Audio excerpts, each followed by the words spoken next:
So we just finished talking about Smash.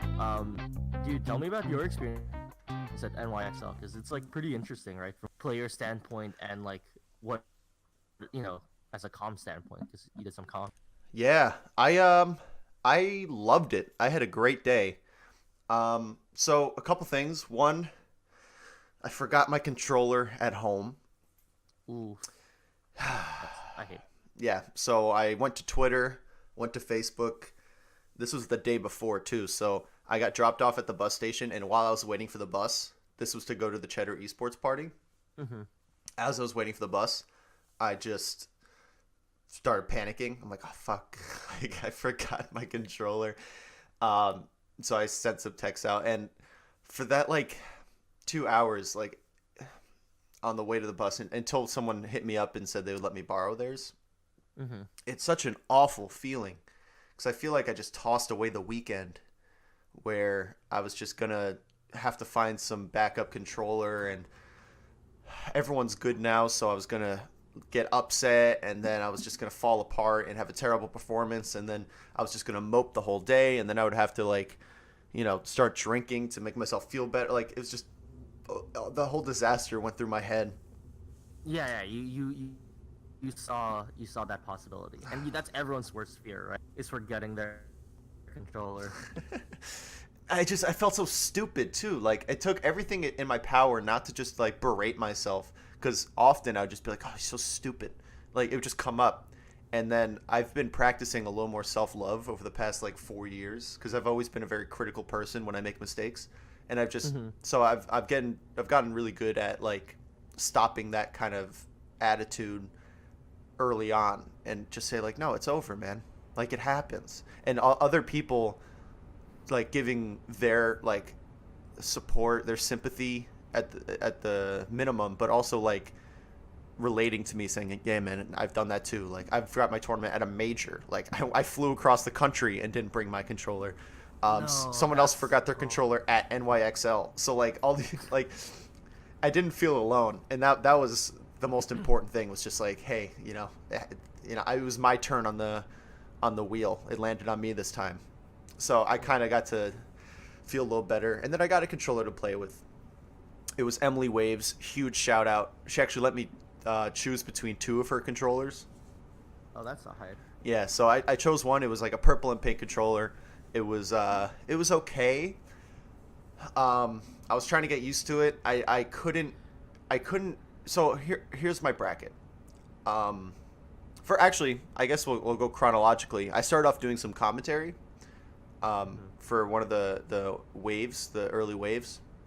Yeah, with Jesse Hurst, I saw that. I really enjoyed that commentary, by the way. That is so nice of you to say. I thought we meshed really well because we were really good at kind of handing off the mic to each other, and Yeah. kind of picking when we wanted to dissect something, when we wanted to go into it. And I was really happy with how I was able to articulate myself. And I think this podcast was a big deal in getting me to that point because it gave me more practice speaking. Dude, this is just an SSB Wannabes like win weekend. Yeah, to be we had honest. we had a good week. Both of us had hella good weeks. Yeah. So Yeah. But yeah. I was just gonna say I just love that you guys like figured out your roles really quickly with like Jesse being like a lot of the analytical stuff and then you like handling a lot of the other stuff like with Right. the interactions and stuff like that and asking good. Right, and we just had fun with it. Like, there was a couple points where we would start joking, but we weren't like being memey or anything, which is one of my pet peeves on commentary. Actually, is when the commentators kind of get into their little shtick, like, and if I don't know, I know everyone gets into it, but I try to avoid it, and it only happened a couple times, and it was like fun when it did. So, shout outs to Jesse. Back air. Yeah. We had fun with the memes a little bit. Also, it was weird because we had to commentate, and the commentary was being broadcast over the speakers in the venue. Yeah, I heard that towards the later part you were echoing a little bit. Yeah, wasn't a huge fan of it, to be honest, but because at one point, the stream crashed. And Oh my it God, was I was during watching that. yeah, it was during G Money versus Swift Base. A hype set where G Money makes a 3-stock comeback and wins. And when the stream crashed, I got up and I had to look around the corner. So I was like over the monitor we were watching and like watching them and talking into the headset like it was a radio. And none of that was picked up either. So once we were back live, I had to go play by play what happened to finish out the set.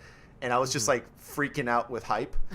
G Money was like still dancing and shit. Like it was just like, I don't know. It just felt so pure. Like, yeah, we're Melee. Yeah, sometimes things go wrong. We're here to have fun. You know, two quintessential like New York City / tri-state players going at it, having a crazy clutch set. Like it was just so fun.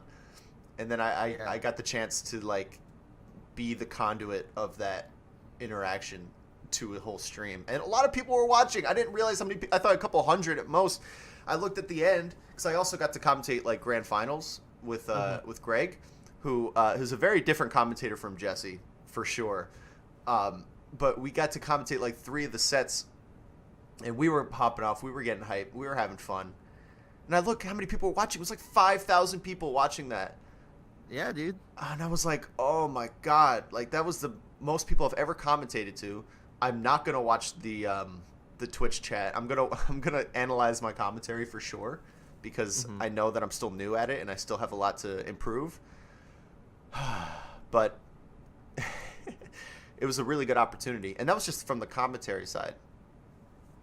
The gameplay was interesting. I kind of like threw in the towel a little bit. Not really. Like I tried my hardest, but with the backup controller, I like.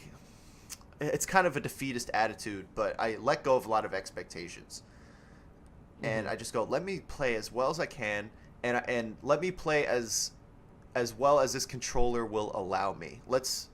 I took a step back from all the tech I've been working on, any fancy stuff, any like highly situational things. I took the opportunity to play friendlies and figure out what was working for me. Turns out ledge dashing was still okay. My shines out of shield were awful. So like I had to pick and choose my game plan. I was still able to do the same speed of shuffles, still do wavelands just fine, and double lasers. Like I don't remember exactly what I did come away with, but a lot of it was just like if I slowed down, I could do the same things. So the first game was against FF, who's a really solid Falco from Rochester, and he 2-0'd me. That was my first round. He 2-0'd me, and you know, his friends were popping off. It was a respectable game. I think I should have taken it. Obviously, it's an upset, but he also like kept the pressure on really well, and he didn't drop things that would have given me the win, and that's what it comes down to. So I'm happy that he was able to take it, and you know he was cool about it. His friends were excited. You know, Darth Bane, very very loud, infamous player. Very loud. Yeah. He wasn't too annoying. He told me in advance that he was going to be popping off like really hard, and I was expecting it to be bad, but it wasn't anything I haven't heard before. He was just hyped for his friend. So I don't want as anyone like this has the right to be, you know, like you exactly. And he did the respectful thing, which is come to me before and tell me he was going to get hype. He handled it perfectly. And what a gentleman. What a gentleman. Right. Maybe it was mind games. Maybe how polite he was is what threw me off. Whatever. No. FF won. And then I was knocked into losers early, and I had to play warmer. And I'm like, dude, are you serious? You got upset too. This is gonna be. I'm gonna go 2-2 based off buys. Like this is nonsense. And he was going Fox, and he went Fox. Yeah, because I won't say why, but he didn't want to go Falco. I'll tell you. I'll tell you off the podcast. I'm not trying to. No. Whatever. But he was like, yeah, you know, I don't want to go Falco today. Yeah, so he went Fox. Yeah, and it was pretty good, but like there were some things where in the Fox Ditto, there are certain things you can't drop, and there are things that Fox mains like pick up more. No. So yeah, so just you know, by virtue of me being a Fox main, like it was my matchup to lose. Yeah, of course. And again, the controller I was using wasn't awful. It was just I couldn't do like my shine out of shield turnaround grabs. You know, I couldn't do like nonsense. I The just had. signature style. I actually pulled one off against Young in friendlies. It was hype. But That's like, whatever. So I beat Warmer, and then I had to play Cess, who's I think a New England Fox player. mm-hmm. And he was really solid too. He really gave me a run for my money, but I clutched that one out. That was another 2-0. And then my last match Pools. in pools, yeah, thank you, was a player named Wally, who was a peach. Mm-hmm. And game one on Dreamland, I think, and this is when the controller comes into play as a positive actually, where it slowed me down to the point where I was only doing like my fundamentals and I was playing a little safer. And turns out that's my sweet spot, especially in the Peach matchup, where like I'm just so comfortable in the Peach matchup, where all I need to do is do a couple lasers and switch between all three types of camping: laser camping, platform camping, like circle camping, and dash dance camping. Yeah. And I just had I just like so Dreamland, I had 3 stock. I almost 4 stocked him on Dreamland.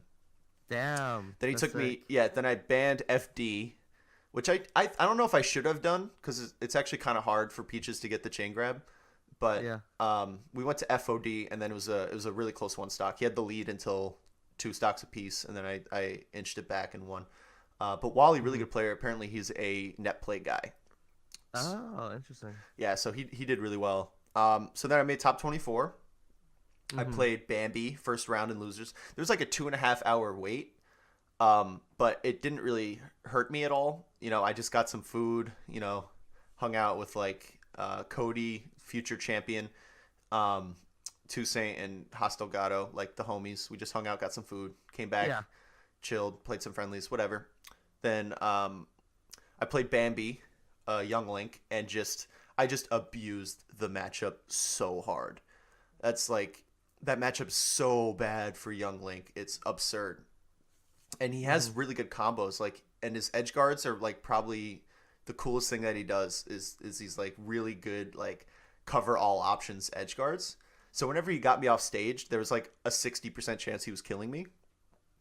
So that was really impressive. But for the most part, just all I had to do was like laser and nair, and you beat Sounds Young Link. about right. Yeah, it's busted.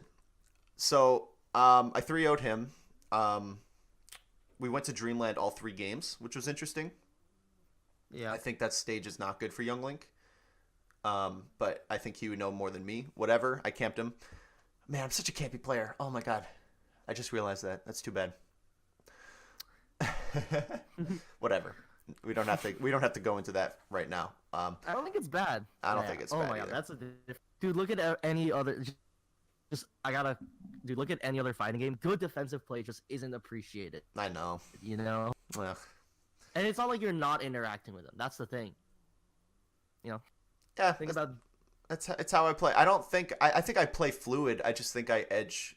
I whatever. I'm campy. I'll really take that title because I've been called campy. That's fine. Yeah, of course. That's fine. But I mean, I'm just saying it's not bad. You know, it's just Thank you. It's just, and it's like mostly, it's widely accepted in literally every other. You know, besides Melee. It's because of the Mango years, dude. 2013 and 2014, like collectively ruined everyone's mentality about how Melee should be played. Like,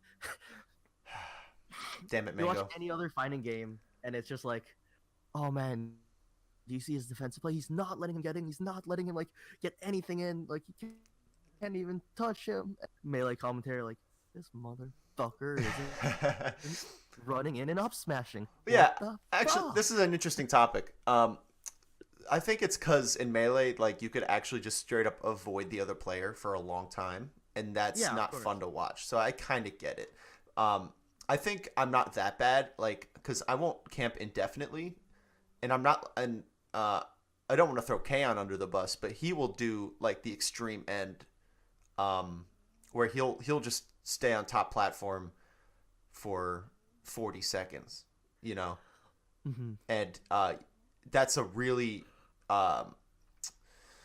one-sided way to set up like he almost does that for the sake of setting up a reputation, and that's why I love Kaon so much. Like I don't want to Yeah. say Kaon's like a bad person to watch because I actually adore watching Kaon. He's a magical player, but I'm not quite Yeah, I at the agree. same level of like staying on top platform. Although, so this actually brings me to my next set, which was against Ryobeat.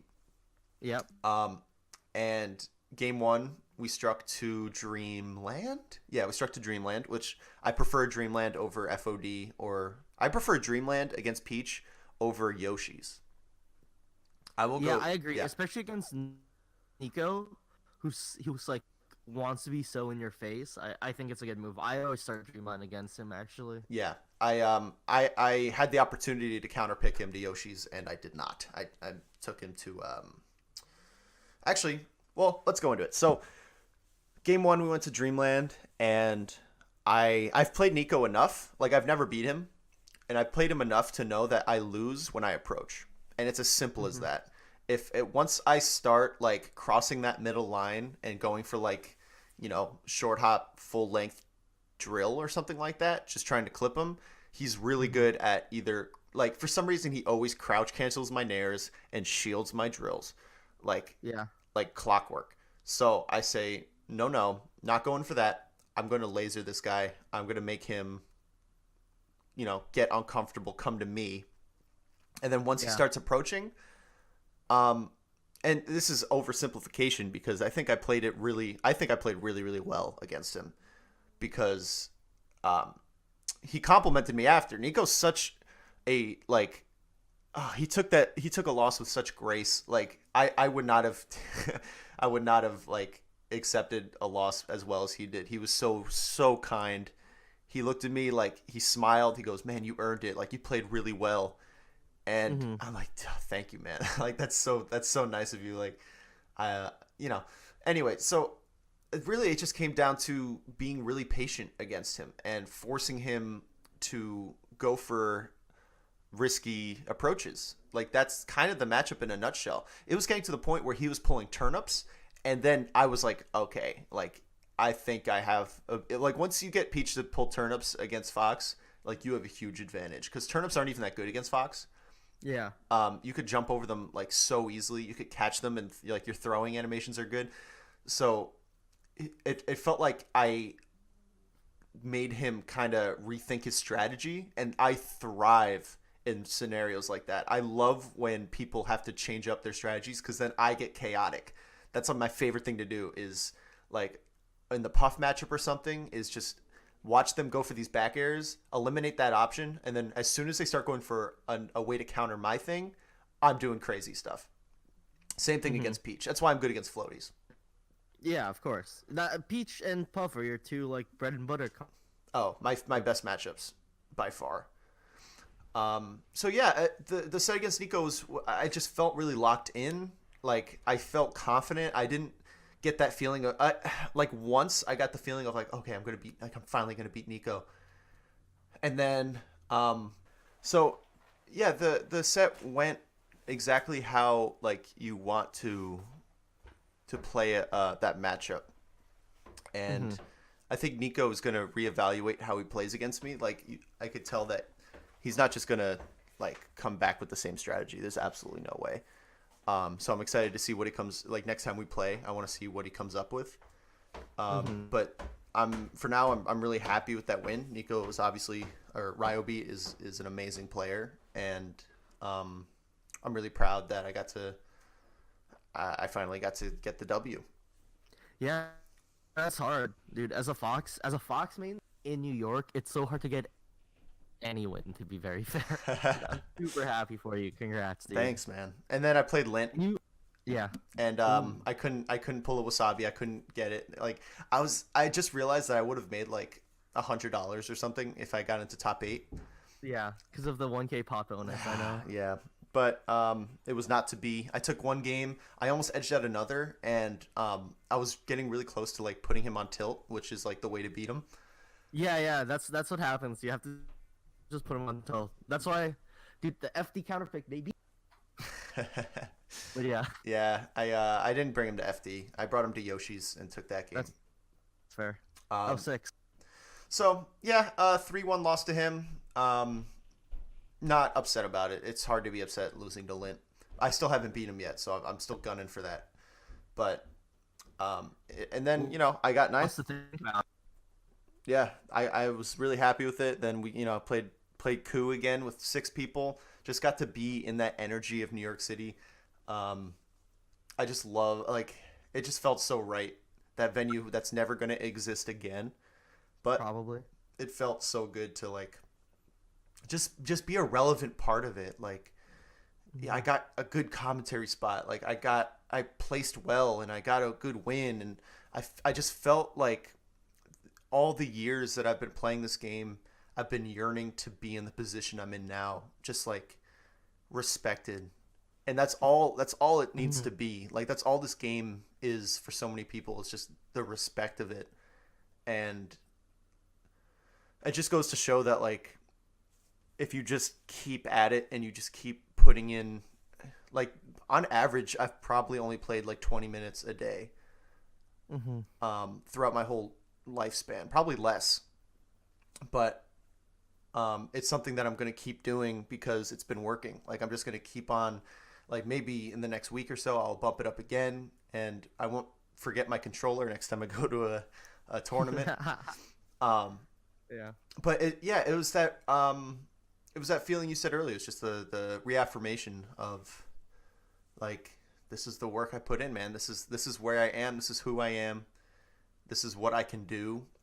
It sounds almost like a complete acceptance of yourself in the moment, right? And knowing Right. that you can get better, and knowing that it will be harder, but it will also be better. But you're not trying to chase the future, or you're not getting caught by the past. You're just this is the moment, and let me bask in, because being in the moment is always going to be fun. Mm-hmm. That's the point about being in the moment, that everything happens so quick, and it just changes with every second. Yeah.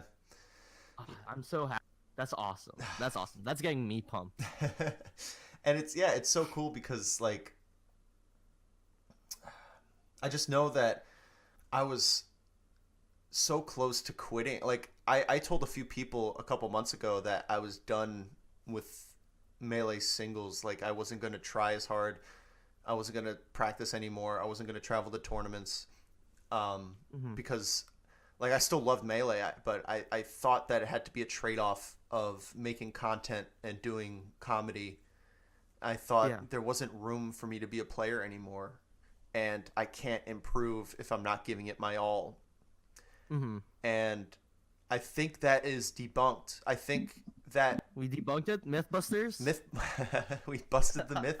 Thank you, Jamie.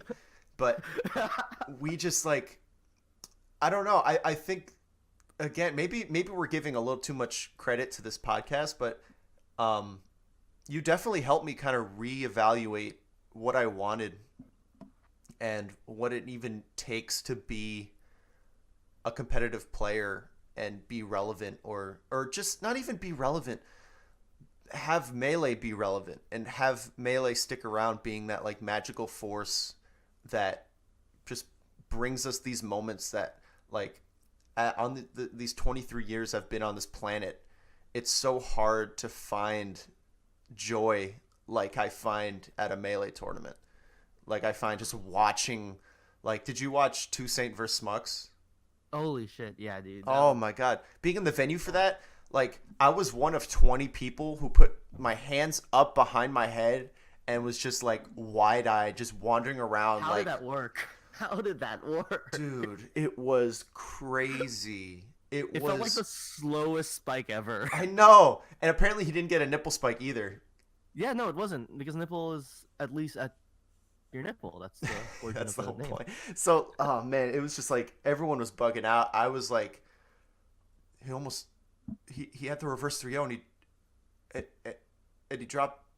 Oh my god. Oh Yeah. no.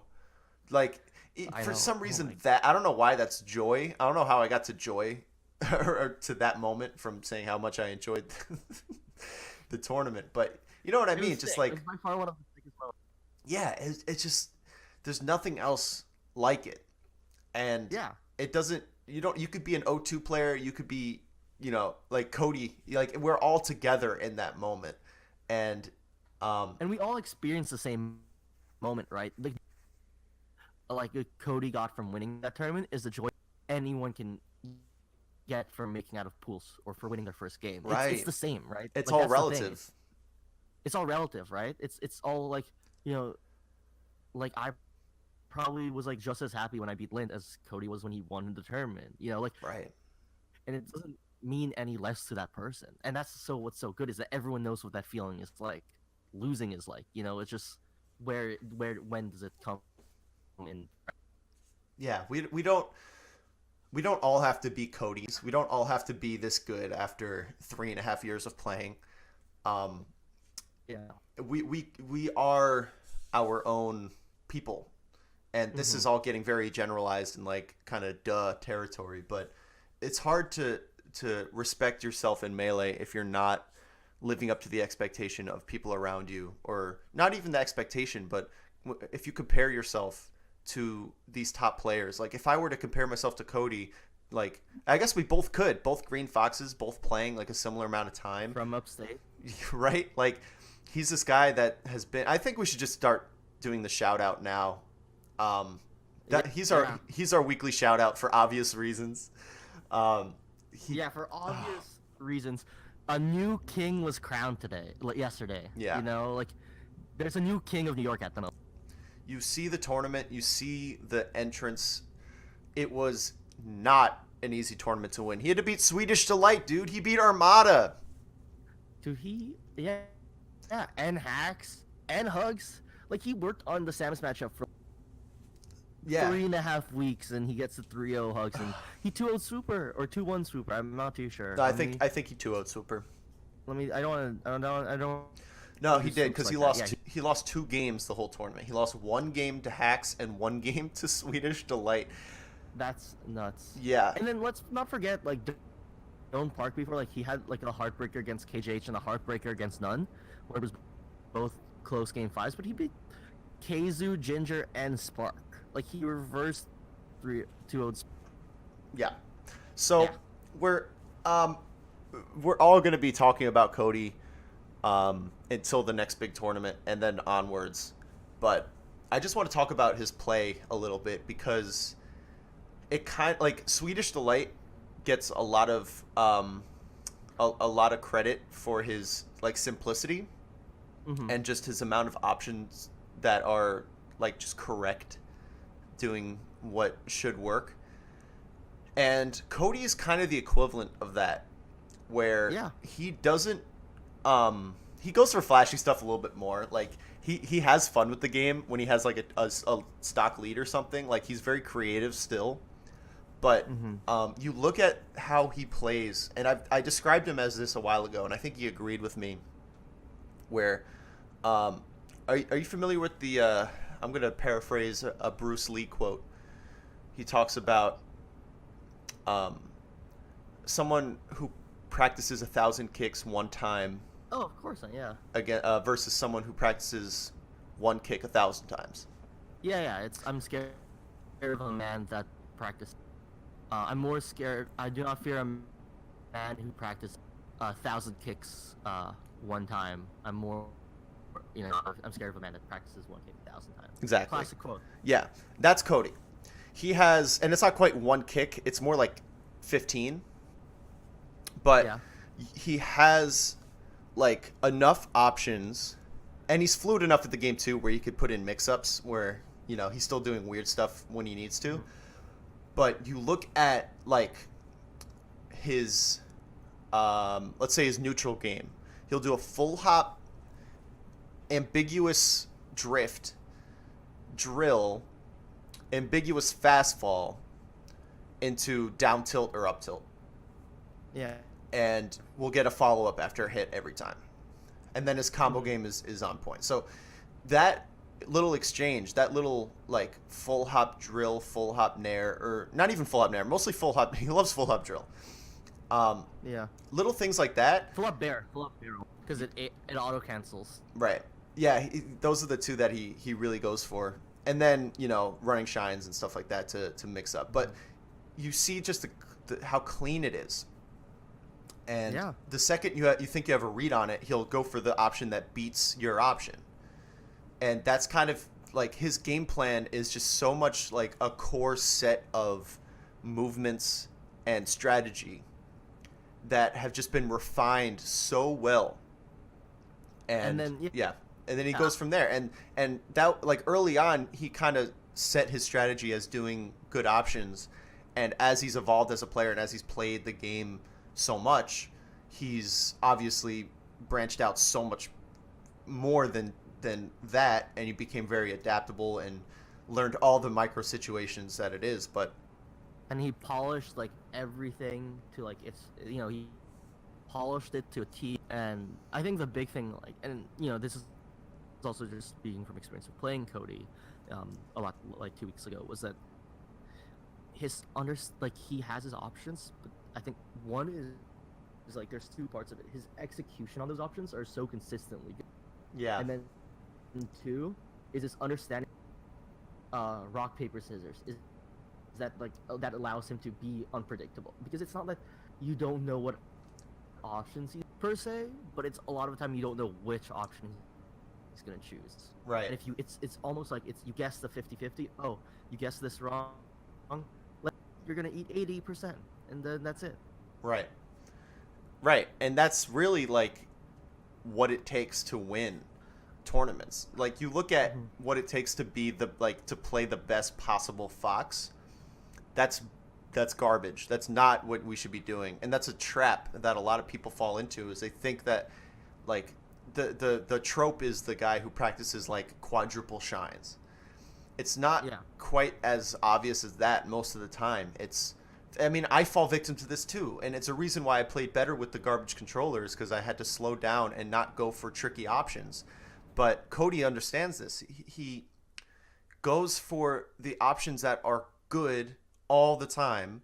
He doesn't go for the best option if it's not like easy. And especially with Fox, it's hard to find that line, but it feels like Cody has established over time and through trial and error what works and what doesn't. Like, whenever Cody loses, he is very specific about what he did that made him lose. Like, he knows very clearly, and he seeks help too. He has resources that help him find out what he needs to do. And he puts so much work into Right. patching those. Right. It's not like he's just like a savant that understands immediately and adapts. Like, he does the research, he looks at his VODs, he practices. He asks for help. Right. And that is what it takes to improve. It's not that he's just a player that, I mean, he's also like insane at every video game. Like, he's just a gamer. But besides that, like, everything he does, his whole strategy is, I think, gonna start spreading. I think his influence is gonna start taking over as the way to play Melee and the way to improve. Wow. Yeah, definitely. I think there's so much. I mean, as you said in like their top 8 interview, like when's the Schwab documentary coming out? When's the when's the IB watching a documentary about coming? But I think there's 2 points like I want to tackle, and like I know I said this earlier, but this tournament, like, almost, dude, like a new king was born. A new king of New York was born here. Like, he went, besides the Moon, who, like, let's face it, like, is like he's had like this like number in like several sets. Like, he won a destroying the Moon, and the VODs were lost. I think a new king was born yesterday, and I think that's big. Like, that there's a new flag that New Yorkers can like fly, and it's IBDW. That's crazy, It is. And it's not a surprise either, like, to the people that have known him and have been following him, like us, like a lot of Tri-State. Like, I brought it up after, like, we were walking, it was like, after the tournament, and I was with Hostel Gato and Toussaint, and I was like, man, isn't it crazy that Cody won? And they took a beat, and they were like, no. It wasn't that crazy. Yeah.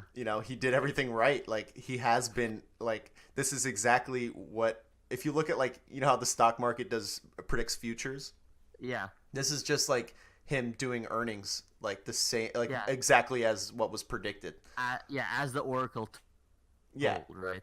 And then I think another thing is I think the big thing, right? And it's almost like, by far my favorite Disney movie, but when at the end of Hercules, like the OG one where he like becomes a god, Sure.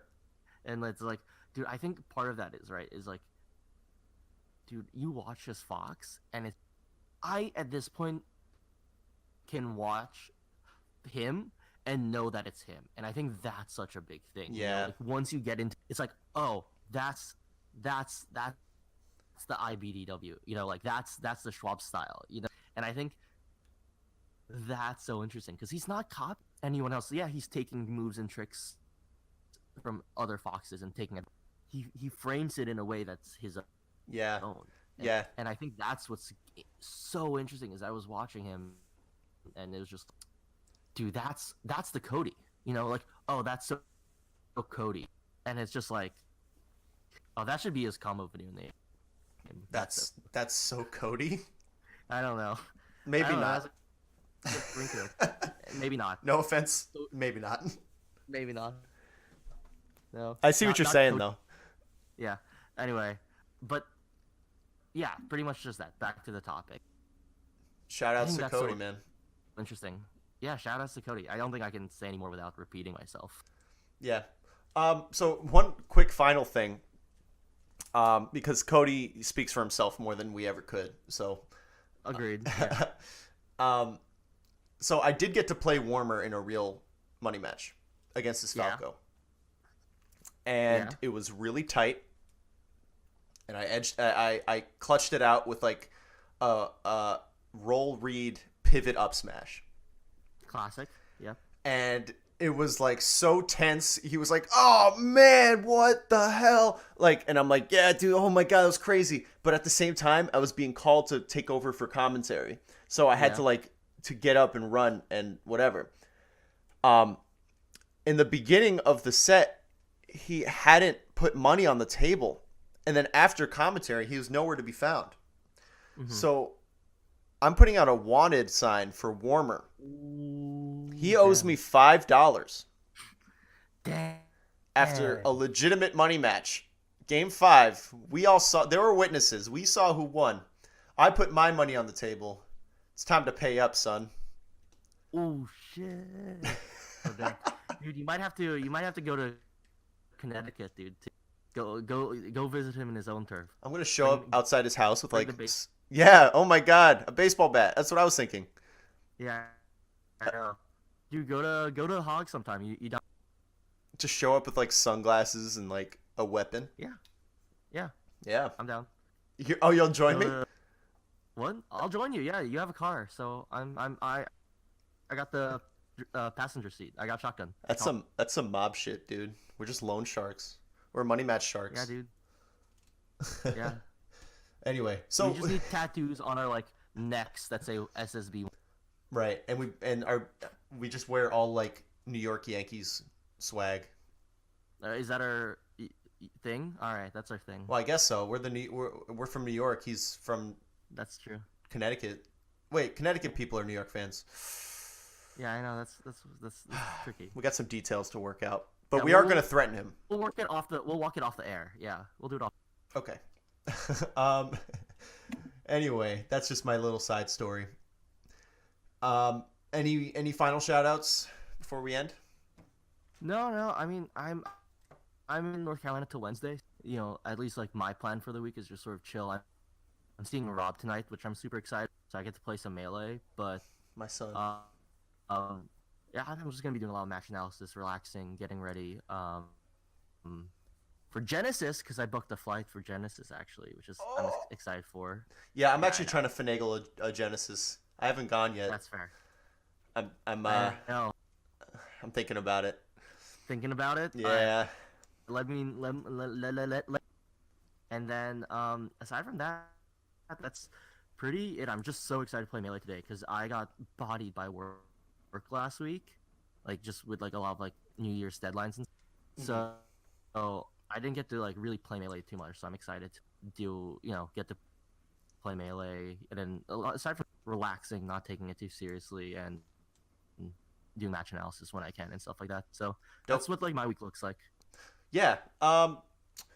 Having the week off. Actually, I don't have the full week off. I just have Monday, Tuesday, and then I'm back Wednesday through Friday.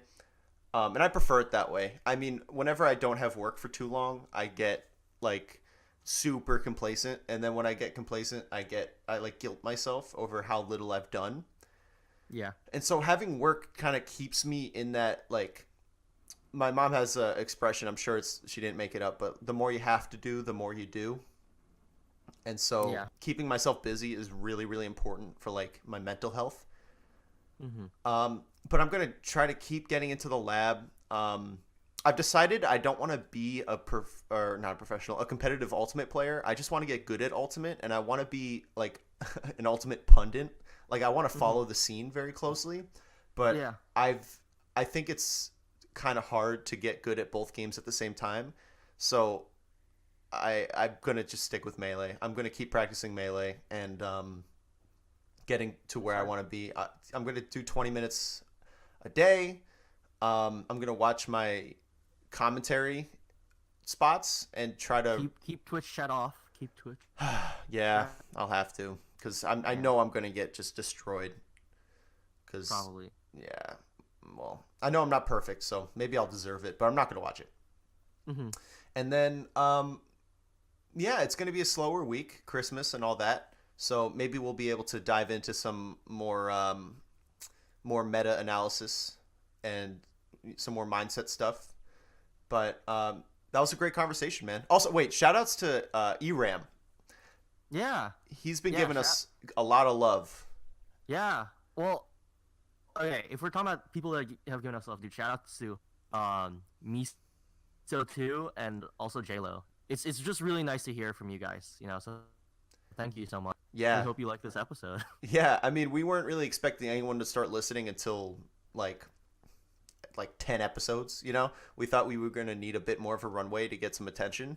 And the fact that you guys reached out and gave us such kind words and told us how it affected your own practice and your own motivation, that was the best thing I could have heard. Just giving back to the Melee community is not something I expected this to be. I expected this to be just my own selfish reason and my own selfish way to talk to Wassabi once a week. That's all I wanted it to be.